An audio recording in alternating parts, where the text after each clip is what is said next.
Hello, I'm attorney Scott Lesowitz, and I have good news and bad news for fans of the Albany Empire National Arena League football team.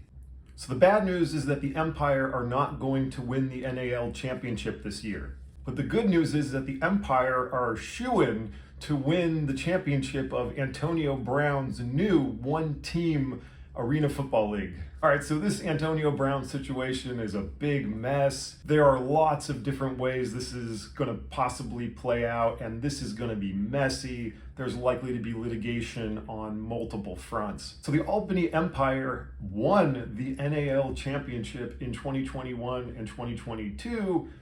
Then Antonio Brown bought the team before this season and already has run the team into the ground so badly that the NAL has now expelled and kicked out the Empire from the league. Brown apparently missed a dues payment that was owed to the league. He challenged another dues payment that he had made. Brown refused to pay a $1,000 fine to the league. And also audio surfaced in which Brown talked about how next year the team would go play for the Arena Football League, even though the Arena Football League does not yet exist again, and is hoping that the third time will be a charm for the league.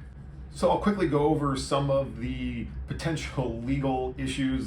So in terms of the league's ability to throw out Brown and potentially sue him for damages for failing to pay and all the other crap he's causing the league, likely that will be determined by the relevant contracts at issue, which I don't have, so I don't want to just sit here and speculate. So the first thing that came to my mind when I heard this story was, what the hell happens to the Empire now? Are they going to continue playing, like perhaps play local beer league teams? Antonio Brown going to grab some of his retired NFL buddies and create a second squad that will play the Empire, kind of like the Washington Generals would play the Harlem Globetrotters in basketball? And I have a hard time imagining the Empire joining another league, for instance, assuming they start the Arena Football League next year. Besides potential contract issues with the NAL that might be a hindrance to that. If Antonio Brown really was having a hard time paying the players and paying all the expenses necessary to run the team, then I assume they're going to wind up filing for bankruptcy. And then there's also the question of, why would the Arena Football League want this bad press and dumpster fire of a team?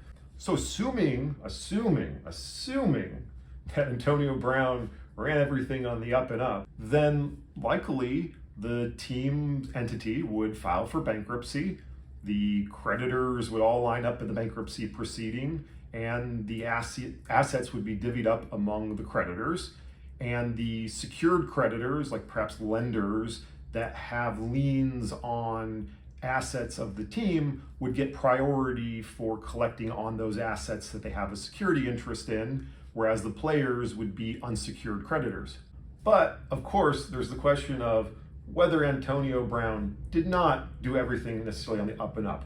I'm not saying he did do everything on the up and up. I think Antonio Brown is the greatest human being on earth, except for Brett Favre, who was number one. That said, just hypothetically, if it turns out that Antonio Brown was pulling money out of the team and that helped lead to it not being able to pay its expenses and its debts, or if he were treating it like his own piggy bank, then there are multiple angles in which the players and perhaps other creditors can go after Brown personally under various theories such as piercing the corporate veil and fraud theories.